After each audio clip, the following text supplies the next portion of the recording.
درود شریف بسم الله الرحمن الرحیم اللهم صل علی محمد وعلى آل محمد كما صليت على ابراهيم وعلى آل ابراهيم اللهم بارك على محمد وعلى آل محمد كما باركت. تیرې جمعې باندې چې کوم درس شوی وو مهمان نوازي د ملمنو ولا اکرام کول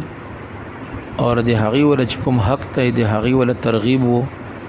اور ملمنو ته هم پکاري چې هغه درې ورځې نه زیات د چا په کور کې نوی سریږي. اوس نن چې کوم درس دی یعنی زراعت پټی کرل باغبانی کول باغونه کرل اور شنه بوټي کرل د هغې ولا فضیلت بیانېږي. که هغه باغ وي که هغه پټای وي که په کور کې کیارې ننه ولګوي بهر ته ولګوي نو شین بوټی چې ولګوي د هغې ولا فضایل په حدیثو کې شته دي. حضرت جابر رضی اللہ تعالی عنہ فرمائی چې نبی کریم صلی الله علیه وسلم فرمایل چې کوم مسلمان یو ونه وکړي اور د هغې نه چې کوم یو شای هم خوراک کوي نو دې ته په هر شي باندې صدقه ملويږي. کدی دینه میګیان خوراکي کدی دینه مرغۍ خوراکي کدی دینه نور چې کوم حشرات دي هغه خوراکي تا ته په دی باندې د صدقې اجر ملويږي. اور که څوک د دینه غلا وکي اور ته هغه معاف کی دی باندې هم تا د صدقې اجر ملويږي. اور بل د کی داوی چې ان کوم سړی چې هغه ونه وکړي نو څومره پورې چې دغه ونه هغه قیم وي ویلاړ وي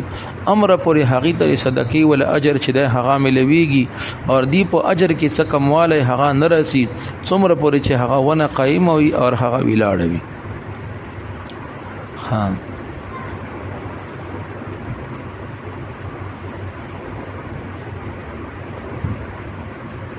یعنی کوم سړی چې دغه ونه وکړي اور د دې ونې نه څوک هم څه شی کموي که انسان وي که زناور دی که مرغۍ دي که حشرات دي چې کوم شی هم د دې ونې نه میوه خوري ځنه داسې حشرات چې هغه د ونې ولا پاڼې خوري که اوس بزې ګډې دي هغه پاڼې خوري اور ځنه ګوره انسانان دي هغه میوه ځنه وخوري ځنه داسې یعنی ځناوران دي چې هغه هم میوه خوري. اوس میږیان دي هغه خپل شیان چې دي هغه پکې لټوي نو چې څومره څه هم څه ځنه خوري فایده ځنه اوچتوي نو څومره پورې چې دا ونه ویلاړه وي امره پورې دي ته الله پاک اجر ورکوي اگر که دا ونه د قیامت پورې ویلاړه وي.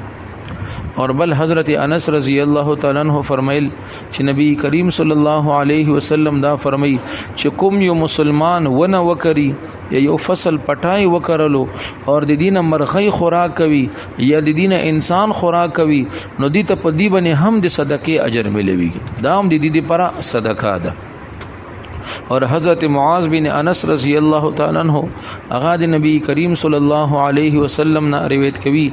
چا چې یو عمارت یو ابدی جوړ کړل بغیر د ظلم نه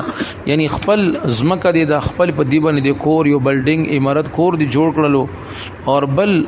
کوم سړی چې د هغه بغیر د ظلم نه بغیر د ظلم نه هغه ونه وکړه یعنی خپل ځای کې اور په حلالي طریقې سره تا ونه وکړله چې د دی ولا اجر او ثواب دا بو امر پورې جریوي څومره پورې چې مخلوق د دینه फायदा اوچتوي څومره پورې چې دینه مخلوق फायदा اوچتوي نو چې په حلالي طریقې سره ته مسافر خانه جوړ کې همدغه شان یو بلډینګ دی جوړ کړل یو کور دی جوړ کړل اور همدغه شان یو ونه دی وکړل په خپل ځای کې په خپل ملکیت کې بغیر د څه ګنا نه نو امر پورې بتا ته اجر ملويږي څومره پورې چې مخلوق د دینه फायदा اوچتوي. اوس ګوره مونږ تاسو کورونه جوړو خو دې کور کې هم مونږ تاسو بو کنه بو خو ګوره دغه اولاد بوي ودي اولاد ولا اولاد بوي دي اولاد ولا اولاد بوي څومره سلسله او پتشتانه دا کورونه بو اوس پر یعنی قائم اور دائم بوي خو مونږ تاسو کې ډیر بلکې په لکونو کې د کم خلق بوي چې هغه چې دا نیت کړي چې ماته بدی باندې اجر ملو شي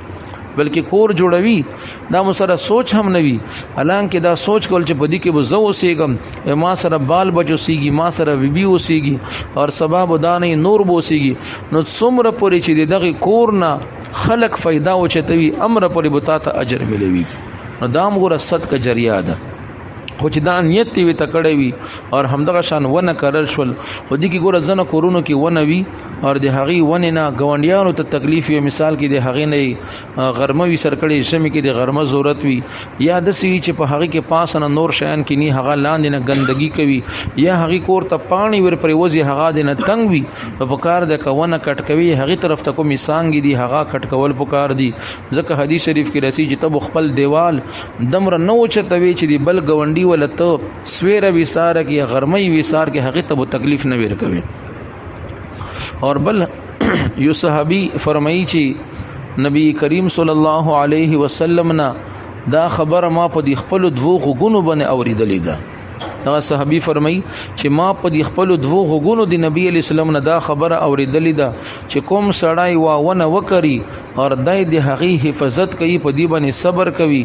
اور د دې ول خیال ساتي تر دې پورې چې دا غونه میوه ونیسي نو یې چې دې ته په هرې میوې باندې چې کله دا میوه نیسي په هرې میوې باندې د صدقې ول اجر ملويږي ویلې خدغه میوه یا بخپل خوري یا به د کور کې بل سوخري بل چته به ور کوي نو تا ته په هرې میوې باندې صدقې ول ثواب چې د هغه ملويږي اوس یو امرت بوټي د هغې به څومره دانې نیولې وي همدغه شان بل بوټي د بل د هغې به څومره دانې نیولې دي نو په هرې دانې باندې انسان ته د صدقې ول اجر چې د هغه ملويږي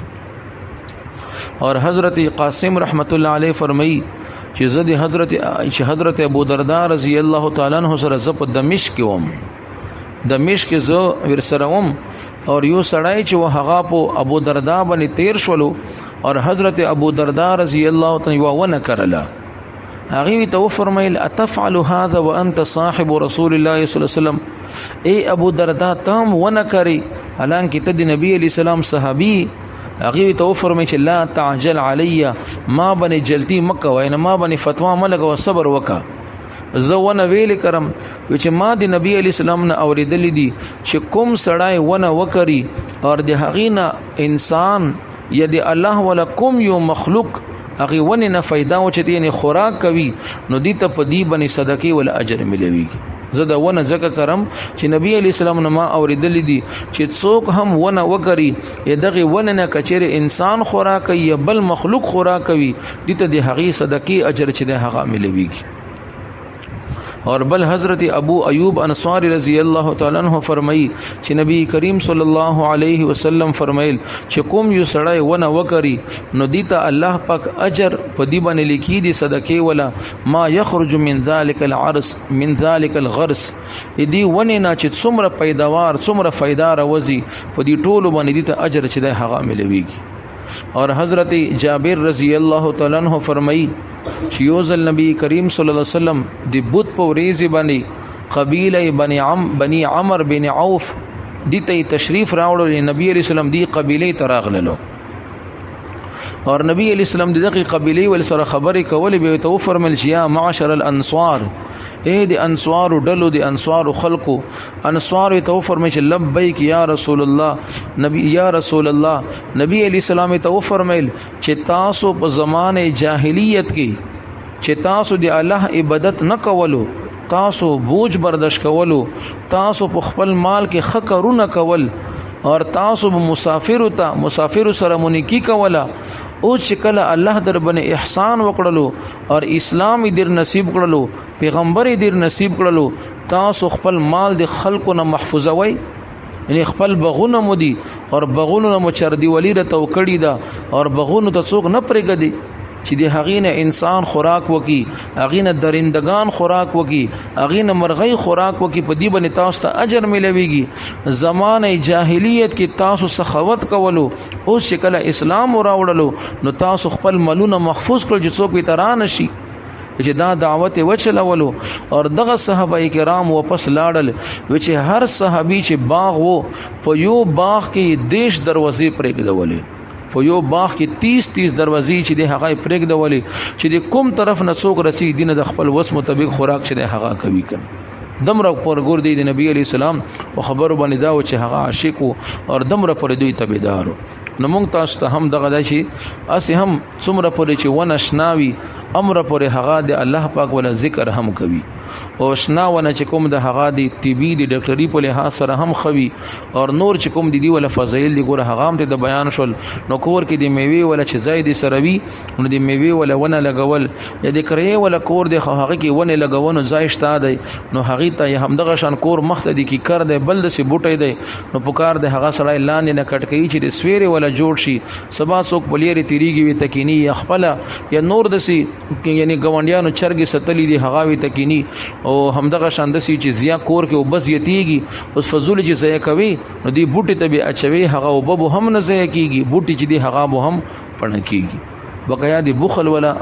بیان دا ان شاء الله انده جمعه ته وکړه سبحانك اللهم وبحمدك اشهد ان لا اله الا انت استغفرك واتوب اليك